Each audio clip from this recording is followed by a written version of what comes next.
So, as you know, through the day we've been speaking about people volunteering, people doing their bit for Swachhata being seva and all that. I must say that, and we were very encouraged by the response. So I have to say that there are a lot of individuals and groups who are trying to do their bit. Some of them against all odds and some of them with a lot of help, but everyone's trying to do their bit. So we started this competition and we had about 300 or more than 300 people send in fascinating work that they're all doing around this topic of Swachhata, hygiene, sanitation, cleanliness, tree plantation. So we had a really tough time narrowing the list down. So I'm just going to introduce them. There's Mr. Tiwari. He's part of Clean Paonta, Green Paonta. It's a very interesting initiative and it's trying to keep the small industrial town pollution free.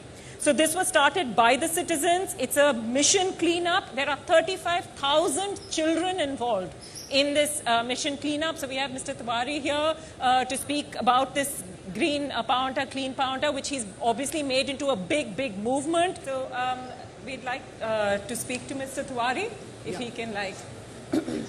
My name is Vivek Tiwari and I'm a filmmaker. I'm from a small town called Paonta Sahib in Himachal Pradesh. And this actually movement called Clean Paonta, Green Paonta was started by my father as a small WhatsApp group, just to know what other citizens feel about cleanliness. And the response was very good. And slowly and gradually बहुत सारे लोग उसमें आए. उनके मैं नाम लेना चाहूँगा. मिस्टर पंकज भटनागर हैं, मिस्टर सुरेश तोमर हैं, सुखविंदर सिंह जी हैं. तो ये सब लोग मिल के उन लोगों ने कहा कि हम इसको आगे कैसे बढ़ा सकते हैं.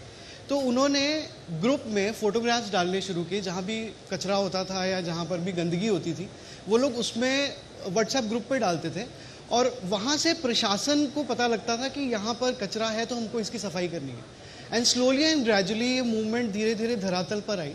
और फिर जो CPGP को हम बोलते हैं, क्लीन पाओंटा ग्रीन पाओंटा ग्रुप को, ये लोग स्कूल में जाने लगे और बच्चों को जो है वो अवेयर कराने लगे अबाउट दिस थिंग, बिकॉज ये बहुत ज़रूरी था. They became our ambassadors for this drive. And बच्चों से जो उनकी सुबह प्रेयर होती थी उसके बाद वो लोग 10 मिनट उनसे मिलते थे और उनको बताते थे कि आपने घर पे जाके अपने माता पिता से सिर्फ ये पूछना है कि आप अपना कचरा कहाँ फेंकते हैं, या हमारे यहाँ डस्टबिन है कि नहीं है. एंड स्लोली एंड ग्रेजुअली सारे पेरेंट्स जो है शुरू में बहुत इरिटेट होते थे कि ये किस तरह का सवाल है, लेकिन एक एम्बैरेसमेंट होती थी. और जो लोग के पास डस्टबिन नहीं था वो लोग डस्टबिन रखने लगे और धीरे धीरे वो लोग जो कम्युनिटी का जो मेन डस्टबिन होता था वहाँ डालने लगे. एंड जब मैंने इस पर डॉक्यूमेंट्री बनाई थी then it was somewhere around 17,000 people. Today there are more than 30,000 students who are warriors and ambassador. ना एक और प्रॉब्लम छोटी सी यहाँ पर ये थी कि हमारा जो पाओंटा साहिब है वो यमुना के किनारे है और उस पार उत्तराखंड है और इस पार हिमाचल है. तो हम लोग तो पॉलीथीन यहाँ बचा लेते थे किसी तरीके से लोगों को अवेयर करके, लेकिन वहाँ हर थर्सडे को एक पीठ लगती है, एक छोटी सी मार्केट लगती है जहाँ लोग जाते हैं और सामान लेके आते हैं.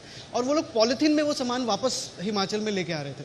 तो हम हर थर्सडे को एक मूवमेंट चलाते हैं क्लीन पाओंटा ग्रीन पाओंटा के नाम से, जहाँ हमारे जितने भी वॉलंटियर्स हैं वो लोग वहाँ पर खड़े होते हैं और लोगों को अवेयर कराते हैं कि आपको पॉलीथीन का इस्तेमाल नहीं करना है. Clean Paonta green Paonta. Thank you.